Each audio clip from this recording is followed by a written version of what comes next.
Hey friends, welcome to my channel. Friends, इस video में हम लोग कुछ अनुच्छेदों के बारे में पढ़ेंगे। तो चलिए स्टार्ट करते हैं। तो अनुच्छेद 31A और अनुच्छेद सी, मतलब कि 31A और सी। अनुच्छेद 31A और 31C के अनुसार अनुच्छेद 39B और अनुच्छेद 39C में वर्णित प्रावधानों को लागू करने के लिए संसद द्वारा बनाए गए किसी कानून को केवल इस आधार पर चुनौती नहीं दी जा सकती है कि वह अनुच्छेद 14 और अनुच्छेद 19 का उल्लंघन करते हैं। हालांकि यदि अनुच्छेद 14 अथवा अनुच्छेद 19 के अलावा किसी अन्य मूल अधिकार का उल्लंघन होता है तो न्यायालय उस विधि को शून्य घोषित कर सकता है। उदाहरण के लिए, यदि राज्य की इस प्रकार की कोई विधि अनुच्छेद 14 के उल्लंघन के साथ ही अनुच्छेद 15 का उल्लंघन करती है तो वह विधि शून्य होगी। अनुच्छेद 39B के अनुसार राज्य भौतिक संसाधनों का आवंटन इस प्रकार सुनिश्चित करेगा कि वह समाज के प्रत्येक वर्ग को लाभ पहुंचा सके। अनुच्छेद 39C के अनुसार राज्य अपनी अर्थव्यवस्था का संचालन इस प्रकार करेगा कि उत्पादन और वितरण के संसाधनों पर समाज के किसी एक वर्ग का नियंत्रण न हो, बल्कि समाज के समस्त वर्गों का समुचित नियंत्रण हो। अनुच्छेद 32 की बात करें तो मूल अधिकारों को लागू करवाने के लिए सुप्रीम कोर्ट को 5 प्रकार के रिट जारी करने की शक्ति है। इसमें पहला है बंदी प्रत्यक्षीकरण, जिसे इंग्लिश में हैबियस कॉर्पस कहते हैं। दूसरा है परमादेश, जिसे मैंडेमस कहते हैं। तीसरा है प्रतिषेध, जिसे प्रोहिबिशन कहते हैं। और चौथा है उत्प्रेषण, जिसे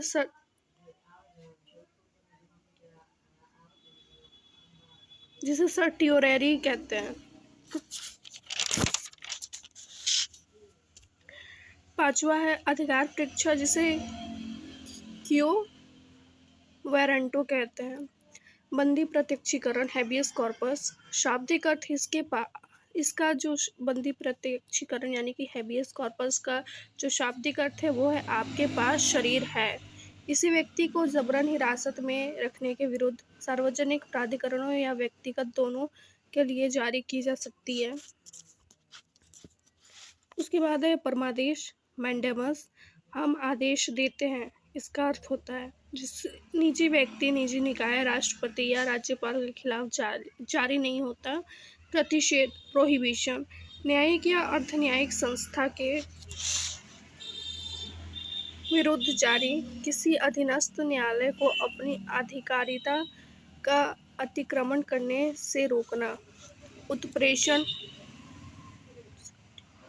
सर्टियोरेरी, न्यायिक या अर्ध न्यायिक संस्था के विरुद्ध जारी प्रतिषेध रिट उस समय जारी की जाती है जब कोई कार्यवाही चल रही हो, जबकि उत्प्रेषण रिट कार्यवाही समाप्त होने के बाद निर्णय समाप्ति के उद्देश्य से। अधिकार परीक्षा क्यो वारंटो, आपका क्या प्राधिकार है। सार्वजनिक पद पर आसीन किसी व्यक्ति के विरुद्ध जारी। उच्चतम न्यायालय और उच्च न्यायालय की रिट अधिकारिता में अंतर। सर्वोच्च न्यायालय केवल मौलिक अधिकारों के हनन की स्थिति में ही रिट जारी कर सकता है। उच्च न्यायालय को किसी अन्य उद्देश्य के लिए भी। उच्चतम न्यायालय की रिट अधिकारिता का प्रभाव संपूर्ण भारत में। उच्च न्यायालय की रिट अधिकारिता का विस्तार संबंधित राज्य की सीमा तक। सुप्रीम कोर्ट हाई कोर्ट के विरुद्ध प्रतिषेध तथा उत्प्रेषण रिट जारी कर सकता है, परंतु हाई कोर्ट सुप्रीम कोर्ट के विरुद्ध नहीं। अनुच्छेद 33 की बात करें तो संसद को अधिकार कि वह सशस्त्र बलों, अर्धसैनिक बलों, पुलिस बलों, खुफिया एजेंसियों और अन्य की मूल अधिकारों को युक्तियुक्त प्रतिबंधित कर सके।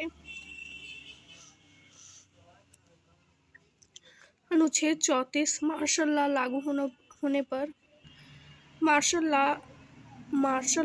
पर मूल अधिकारों पर प्रतिबंध लगाने की शक्ति की संसद की शक्ति। उद्देश्य सशस्त्र बलों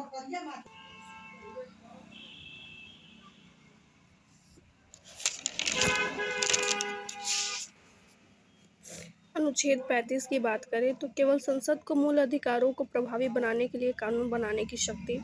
मूल अधिकारों के क्रियान्वयन के लिए निर्देश, आदेश, रिट जारी करने के लिए सर्वोच्च न्यायालय और उच्च न्यायालयों को सशक्त बनाना। मूल अधिकार और आपातकाल।